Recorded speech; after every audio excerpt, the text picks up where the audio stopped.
Hello friends, NPS study centre में आपका स्वागत है। आज हम बायोलॉजी में एक चैप्टर बीमारी करवा रहे थे। इसमें पार्ट 1 है जो लेक्चर अपलोड कर दिया गया है। इसी तरीक़ा से पार्ट 2 लेक्चर हम लेके आए हैं। दोस्त बता देते हैं कि बायोलॉजी का अगर बात करिएगा तो बायोलॉजी में कुछ ही ऐसा टॉपिक है जहाँ से प्रश्न ज़्यादा बनता है और वही प्रश्न एनालिसिस करवाने का प्रयास कर रहे हैं जो रेलवे द्वारा प्रश्न पूछा गया है। रेलवे के द्वारा जो भी प्रश्न 2018 से 2022 तक बना है वो प्रीवियस पेपर एनालिसिस करने का प्रयास कर रहे हैं। तो चलते आज सेशन स्टार्ट करते हैं। स्टार्ट करने से पहले आपको हम बता देते हैं कि एनटीपीसी में जीए और मैथ का ओरिजिनल पेपर एनालिसिस करवाया जा रहा है। अगर आप इसको नहीं देख रहे हैं, अगर फॉर्म भरे हैं तो इसको भी ओरिजिनल पेपर से अनुमान लगा सकते हैं कि इसके 2021 में किस हिसाब से पेपर सेट किया गया था। और इसी के साथ आपको करेंट अफेयर भी मॉर्निंग टाइम में अपलोड कर दिया जाता है, वो भी देख सकते हैं। क्या कि एनटीपीसी में 7 से 8 प्रश्न है जो करेंट अफेयर का पूछा जाता है। तो चलते आज सेशन स्टार्ट करते हैं। आज का प्रश्न जो है पिछले क्लास में हम 49 तक करवा दिए थे, आज हम 50 से करवाएंगे। आज का प्रश्न में कहा गया है कि रोगों को फैलाने वाले कीड़ों को क्या कहा जाता है। रोगों को फैलाने वाले कीड़ों को हम क्या कहते हैं, तो वेक्टर कहते हैं। रोग को फैलाने वाले कीड़ों को हम क्या कहते हैं, तो वेक्टर कहते हैं। अगले प्रश्न देखिएगा। अगले प्रश्न में बोला है कि एक जीवाणु संबंधी रोग कौन सा है। तो एक जीवाणु संबंधी रोग का बात करेगा तो उपदंश जो होता है वो जीवाणु संबंधित रोग होता है। उपदंश एक जीवाणु संबंधित रोग होता है। अगर जीवाणु से अगर बात करेगा तो जीवाणु संबंधित जैसे डिप्थीरिया जो हो गया, जीवाणु का अगर बात करेगा तो डिप्थीरिया भी जीवाणु जनित रोग होगा। फिर बात करेगा कि सिफिलिस भी जीवाणु जनित रोग है। इसी तरीक़ा से हैजा का अगर बात करिएगा तो हैजा भी एक जीवाणु जनित रोग है। अगर बात करिएगा प्लेग का तो प्लेग भी एक जीवाणु जनित रोग है। उसी तरीक़ा से टाइफाइड का याद रखिएगा कि टाइफाइड और साथ में टीबी याद रखेगा। तो टाइफाइड और टीबी भी जीवाणु जनित रोग हो गया, प्लेग भी जीवाणु जनित रोग हो गया, डिप्थीरिया भी जीवाणु जनित रोग हो गया, हैजा भी जीवाणु जनित रोग है। और इसी तरीक़ा से याद रखेगा निमोनिया भी क्या है, तो एक जीवाणु जनित रोग है। तो इसका राइट आंसर हो जाएगा ऑप्शन नंबर बी। अगले प्रश्न देखिएगा। अगले प्रश्न में कहा गया है कि हीमोफीलिया किसका एक उदाहरण है। हीमोफीलिया एक किसका उदाहरण है, तो हीमोफीलिया एक अनुवांशिक रोग है। हीमोफीलिया एक अनुवांशिक रोग है। जिस आदमी को अगर हीमोफीलिया होता है तो उसमें अगर कहीं भी कट जाने पर उसका ब्लड है, रक्त का थक्का नहीं बनता है, और ब्लड क्या रहता है, तो चालू रहता है। तो हीमोफीलिया एक अनुवांशिक रोग हो जाता है। अगले प्रश्न देखिएगा। अगले प्रश्न में कहा गया है कि मवेशियों में अगर बात करिएगा कि मवेशियों में मुख और पैरों के रोग किसके कारण होता है। मवेशियों में मुख और पैरों का रोग किसके कारण होता है, तो विषाणु के कारण होता है। मवेशियों में मुख और पैरों का रोग जो होता है वो किसके कारण होता है, तो विषाणु के कारण होता है। अगर विषाणु का अगर बात करिएगा तो विषाणु एड्स भी होता है किसके कारण, तो विषाणु का ही है। अगर बात करिएगा पोलियो हो गया, विषाणु जनित रोग हो गया। पोलियो को बाद याद रखेगा इन्फ्लुएंजा भी हो गया, क्या था, विषाणु जनित रोग हो गया। फिर याद रखेगा चेचक भी विषाणु जनित रोग होता है, चेचक विषाणु जनित रोग हो गया। खसरा भी होता है, विषाणु जनित रोग हो गया, खसरा विषाणु जनित रोग हो गया। अगर बात करेगा कि हर्पीज भी जो होता है विषाणु जनित रोग होता है। इसी तरीक़ा से एक और याद रखेगा डेंगू भी जो होता है वो विषाणु जनित रोग होता है। डेंगू हो गया विषाणु जनित, हर्पीज हो गया विषाणु जनित, चेचक भी विषाणु जनित है, फिर खसरा भी विषाणु जनित है, पोलियो भी विषाणु जनित है, इन्फ्लुएंजा भी विषाणु जनित है और एड्स भी एक विषाणु जनित है। अगर जीवाणु का बात करेगा तो जीवाणु में हम बताए थे कि हैजा याद रखेगा कि हैजा, इसी तरीक़े से डिप्थीरिया याद रखेगा, फिर प्लेग याद रखेगा, फिर सिफिलिस याद रखेगा। सिफिलिस भी किसका है, जीवाणु जनित रोग है। अगर कवक का बात करेगा तो कवक में एक्जिमा याद रखेगा। एक्जिमा जो होता है वो कवक के द्वारा होता है। कवक के अध्ययन को हम क्या कहते हैं, तो माइकोलॉजी कहते हैं। तो कवक के अध्ययन को हम माइकोलॉजी कहते हैं। तो इसका राइट आंसर हो जाएगा ऑप्शन नंबर सी। अगले प्रश्न देखिएगा। अगले प्रश्न में कहा गया है कि किसकी उच्च स्तर में उपस्थिति से मधुमेह रोग होता है। बोला है कि किसकी उच्च स्तर में उपस्थिति से मधुमेह रोग होता है, तो मधुमेह रोग होता है ग्लूकोज की उपस्थिति के कारण। ग्लूकोज की स्तर बढ़ जाने के कारण कौन सा होता है, तो डायबिटीज होता है, मधुमेह रोग होता है। अगले प्रश्न देखिएगा। बोला कि पश्चिम ब्लॉट के लिए नैदानिक परीक्षण होता है। पश्चिम ब्लॉट के लिए निदानिक होता है, तो पश्चिम ब्लॉट के लिए कौन सा होता है, तो HIV वायरस के लिए होता है, HIV वायरस के लिए। तो पश्चिम ब्लॉट HIV वायरस के लिए नैदानिक परीक्षण किया जाता है। तो याद रखिएगा कि पश्चिम ब्लॉट जो HIV होता है किससे जुड़ा हुआ है, तो एड्स से जुड़ा हुआ है। अगले प्रश्न देखिएगा, अगले प्रश्न में कहा गया है, बोला गया है कि ट्यूबरकुलोसिस के विरुद्ध मुख्यतः कौन सी वैक्सीन प्रयोग किया जाता है। ट्यूबरकुलोसिस के विरुद्ध मुख्यतः कौन सी वैक्सीन उपयोग करते हैं, तो ट्यूबरकुलोसिस के लिए BCG का उपयोग करते हैं। ट्यूबरकुलोसिस के लिए BCG का उपयोग करते हैं। DPT का अगर बात करेगा तो डिप्थीरिया परट्यूसिस टिटनेस के लिए उपयोग करते हैं। DPT के लिए diphtheria pertussis tetanus, diphtheria pertussis tetanus के लिए DPT का उपयोग करते हैं और ट्यूबरकुलोसिस के लिए BCG का उपयोग करते हैं। तो राइट आंसर हो जाएगा ऑप्शन नंबर ए। अगले प्रश्न देखिएगा, बोला कि सिरोसिस रोग शरीर के किस अंगों को प्रभावित करता है। सिरोसिस रोग है जो शरीर के किस अंगों को प्रभावित करता है, तो जिगर को प्रभावित करता है। सिरोसिस है जो जिगर को प्रभावित करता है। अगले प्रश्न देखिएगा, अगले प्रश्न में बोला है कि संबंधित एपनिया, संबंधित स्लीप एपनिया सोते समय संबंधित है। सोते समय संबंधित किससे है, तो खराटे मारने से संबंधित है। खराटे मारने से संबंधित है कौन सा, तो स्लीप एपनिया। अगले देखिएगा, ऑस्टियोप्रोसिस किस रोग से संबंधित है। ऑस्टियोप्रोसिस है जो किससे संबंधित है, तो ऑस्टियोप्रोसिस है जो हड्डी से संबंधित है। ऑस्टियोप्रोसिस हड्डी से संबंधित है। अगले प्रश्न देखिएगा, अगले प्रश्न में बोला कि सामान्यतः निम्नलिखित में से कौन सा कैंसर के कारण नहीं है। सामान्यतः निम्नलिखित में से कौन सा है जो कैंसर का कारण नहीं है, तो कैंसर का कारण नहीं है ट्रांसमिशन। ट्रांसमिशन है जो कैंसर का कारण नहीं है। पर्यावरणीय कारक है, अनुवांशिक संशोधन है और अनुवांशिक उत्परिवर्तन भी है जो कैंसर का कारण है, लेकिन ट्रांसमिशन है जो कैंसर का कारण नहीं है। तो राइट आंसर हो जाएगा ऑप्शन नंबर डी, ट्रांसमिशन। अगले प्रश्न देखिएगा, इसमें देखिएगा, इस प्रश्न में कहा गया है कि थ्रोम्बोसिस की बीमारी होती है। थ्रोम्बोसिस अगर बात करेगा, थ्रोम्बोसिस किसकी बीमारी है, तो रक्त की बीमारी है। थ्रोम्बोसिस है जो किसकी बीमारी है, तो रक्त का होता है। अगर ब्लड का बात करेगा तो ब्लड को 3 भागों में बांटेगा, एक होता है RBC, एक होता है WBC और एक होता है प्लेटलेट्स। एक होता है प्लेटलेट्स। RBC को हम क्या कहते हैं, तो एरिथ्रोसाइट बोलते हैं। एरिथ्रोसाइट कहते हैं। WBC को हम ल्यूकोसाइट कहते हैं। ल्यूकोसाइट कहते हैं। इसको हम क्या बोलते हैं, तो इसको हम बोलते हैं थ्रोम्बोसाइट बोलते हैं। तो RBC को एरिथ्रोसाइट कहते हैं, ल्यूकोसाइट WBC को कहते हैं और प्लेटलेट्स को हम क्या बोलते हैं, तो थ्रोम्बोसाइट बोलते हैं। तो राइट आंसर हो जाएगा ऑप्शन नंबर बी कि थ्रोम्बोसिस किसकी बीमारी है, तो रक्त की है। थ्रोम्बोसिस किसका है, तो रक्त की है। तो राइट आंसर हो जाएगा ऑप्शन नंबर बी। अगले प्रश्न देखिएगा, अगले प्रश्न में बोला है कि जिका वायरस किसके द्वारा मनुष्य में संचारित होता है। तो जिका वायरस किसके द्वारा मनुष्य में संचारित होता है, तो मच्छर के द्वारा होता है।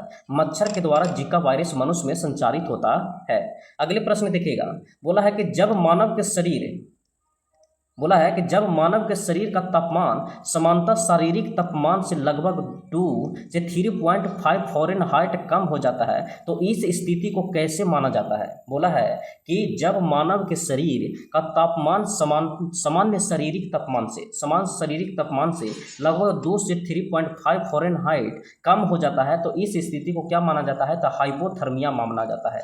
हाइपोथर्मिया माना जाता है। तो राइट आंसर हो जाएगा ऑप्शन नंबर बी। अगले प्रश्न देखिएगा, अगले प्रश्न में कहा गया है कि जब मानव के शरीर के तापमान में शरीर के समान तापमान से लगभग 5.4 से 8 फ़ारेनहाइट की कमी होती है, तो इस स्थिति के रूप में जाना जाता है। बोला कि जब मानव के शरीर का तापमान में शरीर के समान तापमान से लगभग 5 से 8 फ़ारेनहाइट की कमी होती है, तो इसको हम क्या बोलते हैं, तो हाइपोथर्मिया बोलते हैं, जो पिछले प्रश्न में बताए हैं। तो हाइपोथर्मिया बोलते हैं, हाइपोथर्मिया। अगले प्रश्न देखिएगा, अगले प्रश्न में कहा गया है, बोला गया है कि निम्नलिखित में अन्य से एकदम भिन्न को चुने, जैसे चेचक, खसरा, बुखार, मस्तिष्क ज्वर। तो मस्तिष्क है जो ब्रेन के लिए हो गया, बाकी चेचक हो गया, बुखार हो गया, खसरा हो गया जो अलग हो गया। अगले प्रश्न देखिएगा, अगले प्रश्न में दिया गया है, बोला कि कौन सी बीमारी है जो दिल से संबंधित नहीं है, कौन सी बीमारी दिल से संबंधित नहीं है। तो डिप्थीरिया है जो दिल से संबंधित नहीं है, डिप्थीरिया है जो दिल से संबंधित नहीं है। और डिप्थीरिया किससे होता है, तो जीवाणु से होता है। डिप्थीरिया किससे होता है, तो जीवाणु से होता है और ये दिल से संबंधित नहीं है। बाकी कार्डियोपैथी हो गया, मायोकार्डियल हो गया और एन्यूरिज्म हो गया, ये सब है जो दिल से संबंधित रोग है। अगले प्रश्न देखिएगा, बोला कि मानव में बैक्टीरिया के संक्रमण, मानव में बैक्टीरिया के संक्रमण का सबसे आम इलाज क्या है। मानव में जो बैक्टीरिया की संक्रमण की सबसे आम इलाज कौन सा होता है, तो एंटीबायोटिक्स होता है। एंटीबायोटिक्स है जो मानव की बैक्टीरिया के संक्रमण के लिए सबसे आम इलाज होता है। तो राइट आंसर हो जाएगा ऑप्शन नंबर सी। अगले प्रश्न देखिएगा, अगले प्रश्न में कहा गया है कि कौन सा, बोला निम्नलिखित में से समानता का पता लगाइए। निम्नलिखित में से समानता का पता लगाना है। तो समानता का पता लगाना है, बोला ये सभी देखिएगा, कॉमन हो गया, कॉमन कोल्ड हो गया, रिंग वॉर्म हो गया, कंजुगेटिव हो गया, वोपिंग हो गया, कॉ हो गया। ये क्या है, सभी एक संक्रामक रोग होता है, सभी संक्रामक रोग है। अगले प्रश्न देखिएगा, अगले प्रश्न में बोला कि आमतौर पर वर्णदाता, आमतौर पर वर्णांधता कलर ब्लाइंडनेस क्या है। तो कलर ब्लाइंडनेस एक आनुवांशिक प्रकृति होता है। कलर ब्लाइंडनेस है जो आनुवांशिक होता है, जो पीढ़ी दर पीढ़ी चलते आता है, पीढ़ी दर पीढ़ी चलते आता है, इसका कोई इलाज नहीं है। तो बोलेगा कलर ब्लाइंडनेस क्या है, तो एक आनुवांशिक प्रकृति का है। अगले प्रश्न देखिएगा, बोला है कि एपिडेमियोलॉजी, एपिडेमियोलॉजी देखिएगा, एपिडेमियोलॉजी क्या है। तो एपिडेमियोलॉजी है जो बड़ी आबादी में रोग की घटना एवं उसके प्रसार का अध्ययन करता है। बोला है कि एपिडेमियोलॉजी क्या है, तो बड़ी आबादी में रोग की घटना एवं उसके प्रसार का अध्ययन करता है। तो राइट आंसर हो जाएगा ऑप्शन नंबर ए। अगले प्रश्न देखिएगा, अगले प्रश्न में बोला है कि ओटीसी, बोला है कि ओटीसी दवा क्रोसिन एक दवा है। बोला ओटीसी दवा क्रोसिन एक दवा किसका है, तो दर्दनाशक या ज्वरनाशक का है, दर्दनाशक या ज्वरनाशक का है। तो इसका राइट आंसर हो जाएगा ऑप्शन नंबर सी। अगले प्रश्न देखिएगा, अगले प्रश्न में बोला है कि मेलियोडोसिस क्या है। तो मेलियोडोसिस एक संक्रामक रोग है। मेलियोडोसिस क्या है, तो एक संक्रामक रोग है। मेलियोडोसिस एक संक्रामक रोग है। अगले प्रश्न देखिएगा, बोला कि आरएमएबी व अपने वर्ग में दुनिया की पहली तेजी से काम करने वाली दवा जल्द ही भारत में लॉन्च होने वाली है। यह दवा किस बीमारी में काम आती है, यह दवा किस बीमारी में काम आती है, तो रेबीज या रोधी दवा में काम आती है, रेबीज या रोधी दवा में काम आती है। अगले प्रश्न देखिएगा, अगले प्रश्न में कहा गया है कि काला जार के लिए उत्तरदायी जीवों की उत्पत्ति का कारण क्या है। काला जार के लिए उत्तरदायी जीवों की उत्पत्ति का कारण क्या है, तो काला जार के लिए अधोमुखी युग्मक विखंडन इलाज है। तो इसका राइट आंसर हो जाएगा ऑप्शन नंबर ए। अगले प्रश्न देखिएगा,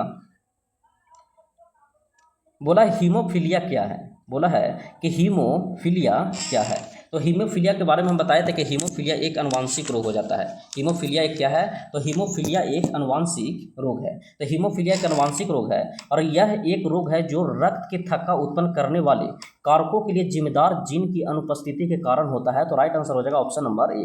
बोला कि यह एक रोग है जो रक्त के थक्का उत्पन्न करने वाले कारकों के लिए जिम्मेदार जीन की अनुपस्थिति के कारण होता है। अनुपस्थिति जिम्मेदार जीन की उपस्थिति के कारण होता है। और जीन मतलब क्या होता है, तो एक अनुवांशिक हो गया। तो इसका राइट आंसर हो जाएगा ऑप्शन नंबर ए। अगले प्रश्न देखिएगा, अगले प्रश्न में बोला कि HIV या एड्स से पीड़ित लोगों के लिए किसने वायरल लोड टेस्ट लॉन्च किया है। बोला है कि HIV या एड्स से पीड़ित लोगों के लिए किसने वायरल लोड टेस्ट लॉन्च किया है। वायरल लोड टेस्ट लॉन्च किया है, तो JP नड्डा ने लॉन्च किया है। JP नड्डा ने लॉन्च किया है। HIV या एड्स से पीड़ित लोगों के लिए किसने वायरल लोड टेस्ट लॉन्च किया है, तो JP नड्डा ने लॉन्च किया है। JP नड्डा ने लॉन्च किया है। बोला है कि किस कृमि के कारण फील पाँव होता है, फील पाँव होता है, फील पाँव मतलब हाथी पाँव का बात कर रहा है, तो किसके कारण होता है, तो फाइलेरिया कृमि के कारण होता है। फाइलेरिया कृमि के कारण हाथी पाँव रोग होता है, और इसी को हम क्या बोलते हैं, तो इसी को हम फील पाँव बोलते हैं। तो राइट आंसर हो जाएगा ऑप्शन नंबर बी। केचुआ का अगर बात करिएगा तो केचुआ किस प्रतिमित संघ में आता है, तो एनेलिडा में आता है, एनेलिडा में आता है, तो एनेलिडा में केचुआ होता है। अगले प्रश्न देखिएगा,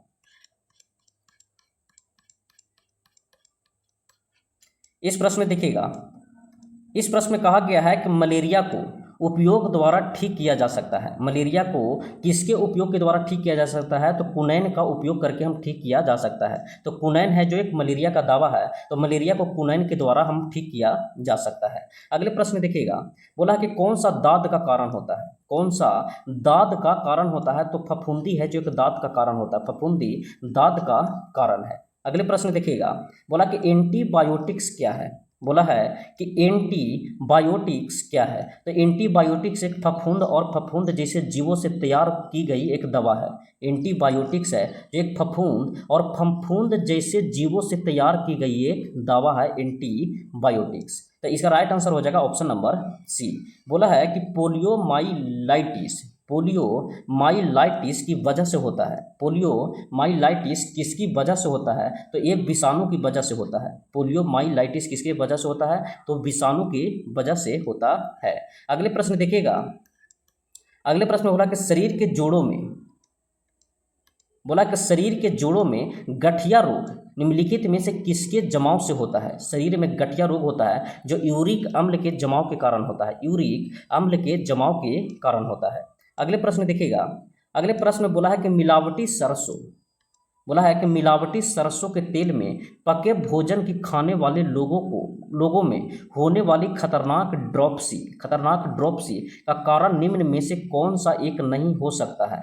बोला है कि मिलावटी सरसों के तेल में पके भोजन की खाने वाले लोगों में होने वाले खतरनाक ड्रॉपसी का कारण निम्न में से कौन सा एक नहीं हो सकता है, निम्न में से कौन सा है जो एक नहीं हो सकता है, तो अर्जीमोल, अगर हम कह सकते हैं कि इसका राइट आंसर हो जाएगा अर्जीमोम तेल मिलावट, अर्जीमोम तेल मिलावट है। अगले प्रश्न देखिएगा,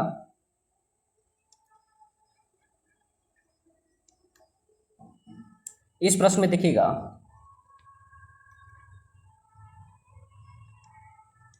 बोला गया है कि यह एकल कोशिका के रूप में उत्पन्न होता है और ऐसे निर्दयी रोग का रूप धारण कर लेता है जिससे प्रतिवर्ष लाखों लोग मौत का घाट उतर जाते हैं। पर वैज्ञानिक धैर्यपूर्वक इसके रहस्यों का उद्घाटन करने में लगे हैं और इसके विरुद्ध संघर्ष एक नाटकीय मोड़ पर पहुंच गया लगता है। एक विरुद्ध युद्ध में नई खोजों या श्रेष्ठतर चिकित्सक के लिए विश्वास और आशा के संचार कर रही है। तो ऊपर के उदाहरण में निर्दिष्ट रोग कौन सा है, तो कोशिका जो विभाजन होना शुरू हो जाता है और जो लिमिट से ज़्यादा बन जाता है उसी को हम क्या कहते हैं, तो कैंसर रोग कहते हैं। कैंसर में कोशिका का विभाजन बहुत ज़्यादा हो जाता है। तो राइट आंसर हो जाएगा ऑप्शन नंबर ए।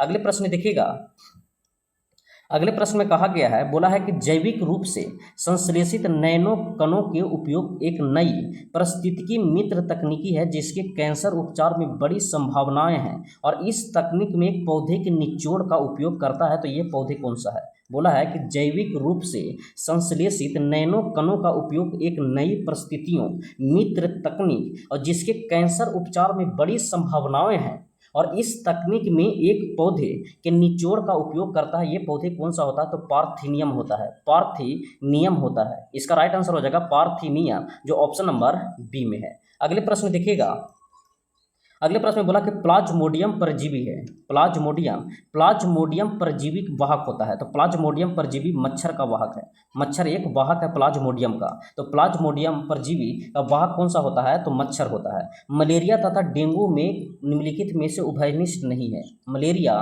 तथा डेंगू में निम्नलिखित में से क्या उभयनिष्ठ नहीं है, तो मच्छर की प्रजाति उभयनिष्ठ नहीं है, मच्छर की प्रजाति है जो उभयनिष्ठ नहीं है। बोला मलेरिया तथा डेंगू में निम्नलिखित में से क्या उभयनिष्ठ नहीं है, तो मच्छर की प्रजाति। अगले प्रश्न देखिएगा, इस प्रश्न में कहा गया है, बोला कि कौन सा रोग कीट के काटने से होता है, कौन सा रोग है जो कीट को काटने से होता है, तो कीट को काटने से होता है डेंगू रोग। कीट को काटने से कौन सा रोग होता है, तो डेंगू होता है। अगले प्रश्न देखिएगा,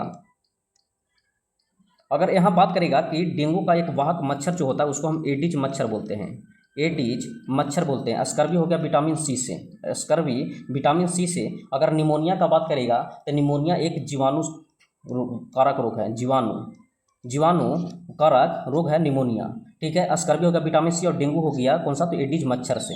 अगले प्रश्न देखिएगा, डेंगू बुखार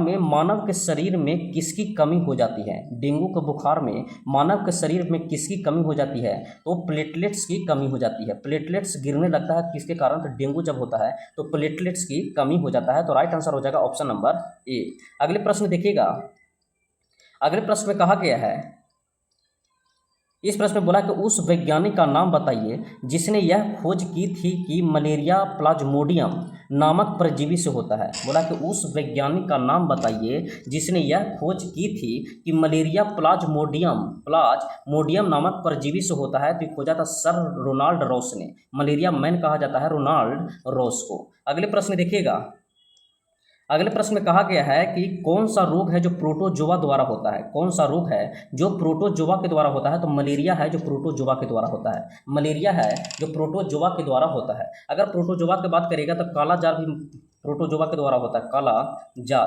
प्रोटोजोआ के द्वारा होता है। उसी तरीके से पेचिस भी याद रखेगा, पेचिस भी होता है प्रोटोजोआ के द्वारा। काला जार हो गया, पेचिस हो गया, और मलेरिया भी होता है किससे, तो प्रोटोजोआ से। सोने की बीमारी भी होता है, सोने के बीमारी किससे होता है, तो सोने की बीमारी भी होता है प्रोटोजोआ से। तो राइट आंसर हो जाएगा ऑप्शन नंबर ए। अगले प्रश्न देखिएगा, बोला कि एक जीव के संपूर्ण संजीव, बोलता है कि एक जीव के संपूर्ण संजीव सभी जीनों की संपूर्णता का एक अनुक्रम 1996 में पूरा हुआ था, वह जीव कौन सा था। बोला कि एक जीव के संपूर्ण संजीव का एक अनुक्रम 1996 में पूरा हुआ था, वह जीव कौन सा था, तो प्लाज्मोडियम वाइवैक्स था, प्लाज्मोडियम वाइवैक्स था। अगले प्रश्न देखिएगा, अगले प्रश्न में कहा गया है कि डेंगू मच्छर, बोला है कि निम्नलिखित कथनों पर विचार कीजिए। डेंगू मच्छर द्वारा संचारित प्रोटोजोआ रोग होता है। डेंगू मच्छर के द्वारा संचारित डेंगू मच्छर के द्वारा संचारित प्रोटोजोआ रोग होता है। अगले देखिएगा, बोला कि प्रत्येक नेत्र गुहा पीड़ा डेंगू का लक्षण नहीं है। बोला है कि त्वचा पत्तिका नाक से रक्तस्राव डेंगू के कुछ लक्षण है। त्वचा पत्तिका नाक से रक्तस्राव डेंगू का कुछ लक्षण है। तो इसका राइट आंसर हो जाएगा ऑप्शन नंबर 3। ऑप्शन नंबर 3 जो सही है और किस में दिया है, तो ऑप्शन नंबर बी में दिया है। अगले प्रश्न देखिएगा, अगले प्रश्न में बोला गया कि मस्तिष्क तथा मेरुरज्जु पर चढ़ी झिल्ली में सृजन आ जाने से होने वाला रोग कौन सा होता है। बोला कि मस्तिष्क और मेरुरज्जु पर चढ़ी झिल्ली में सृजन आ जाने से कौन सा रोग होता है, तो मेनिंजाइटिस रोग होता है, मेनिंजाइटिस रोग होता है। बोला मस्तिष्क तथा मेरुरज्जु पर चढ़ी झिल्ली में सृजन आ जाने से होने वाला रोग कौन सा होता है, तो मेनिंजाइटिस रोग होता है। अगले प्रश्न देखिएगा, बोला कि कथनों में से कौन से सही है, सही कथन का चयन करना है, सही कथन का चयन करना है। देखिएगा, बोला है कि मानव के शरीर में फीमर, मानव के शरीर में, सही कथन का चयन करना है। मानव के शरीर में उर्विका सबसे लंबी अस्थि होता है। मानव के शरीर में फीमर होता है जो सबसे लंबी होती है, ठीक है। अगले देखिएगा, बोला कि हैजा रोग जीवाणु के द्वारा होता है, तो हैजा रोग जीवाणु के द्वारा होता है। फीमर हो गया जो सबसे लंबा होता है, ये भी सही है। एथलीट फुट रोग विषाणु के कारण होता है, तो एथलीट है जो विषाणु के कारण नहीं होता है। इसका राइट आंसर हो जाएगा ऑप्शन नंबर सी। अगले प्रश्न देखिएगा, बोलता है कि भारत में जन्मे प्रत्येक 200 शिशुओं में, बोला गया है कि भारत में जन्मे प्रत्येक 200 शिशुओं में एक अतिसार से मर जाता है, जिसका कारण क्या है। बोला है कि भारत में जन्मे प्रत्येक 200 शिशुओं में एक अतिसार से मर जाता है, एक अतिसार से मर जाता है, जिसका कारण क्या है, तो रोटा वायरस है, रोटा वायरस के कारण मर जाता है, रोटा वायरस है। अगले प्रश्न देखिएगा, बोला है कि सिलिकोसिस, अगर बात करिएगा कि सिलिकोसिस एक क्या है, तो सिलिकोसिस एक फेफड़े से संबंधित बीमारी है। सिलिकोसिस क्या है, तो फेफड़े से संबंधित बीमारी है। सिलिकोसिस एक फेफड़े से संबंधित बीमारी है। अगले प्रश्न देखिएगा, बोला कि मलेरिया के संबंध में मलेरिया के संबंध में, देखिएगा, मलेरिया के संबंध में कौन सा कथन सत्य नहीं है? मलेरिया के संबंध में कौन सा कथन सत्य नहीं है? बोला यह एक परोपजीवी कीट द्वारा पैदा की जाने वाली बीमारी है। बोला यह मच्छरों द्वारा फैलाई जाती है, सही है। यह दलदली क्षेत्रों में अधिकतर पाई जाती है, ये भी सही है। बोला कि इसके इलाज में क्लोरोक्विन का उपयोग किया जाता है, तो ये भी सही है। तो गलत कौन सा हो जाएगा? तो option number A, right answer हो जाएगा ऑप्शन नंबर ए। अगले प्रश्न देखिएगा, बोला कि भारत में मलेरिया के 65% रोगियों के लिए निम्नलिखित में से कौन सा परजीवी उत्तरदायी है? बोला है कि भारत में मलेरिया के 65% रोगियों के लिए निम्नलिखित में से कौन सा परजीवी है जो उत्तरदायी है? तो पी वाई पैक्स है, PY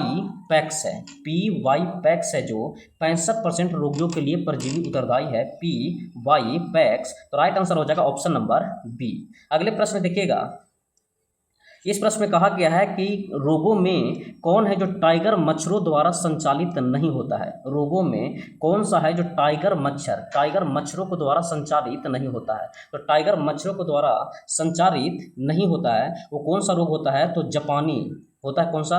तो जापानी इंसेफेलाइटिस होता है, जापानी इंसेफेलाइटिस होता है जो टाइगर मच्छरों द्वारा संचालित नहीं होता है। तो राइट आंसर हो जाएगा ऑप्शन नंबर डी, जापानी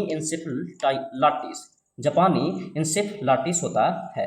दोस्त बता देते हैं कि इस सेशन में यहाँ तक प्रश्न था, 100 तक यहाँ हम करवाए हैं, और इसी के आगे हम विटामिन का भी एक वीडियो लेके आएंगे बायोलॉजी का, जो भी जिससे ज़्यादा प्रश्न बनता है बायोलॉजी में उसी का एनालिसिस करने का प्रयास करेंगे और प्रीवियस पेपर लाने का प्रयास करेंगे। अगर आपको ये सेशन पसंद आया है तो लाइक, सब्सक्राइब और कमेंट में अपना राय जरूर दीजिएगा। इस सेशन को देखने के लिए धन्यवाद।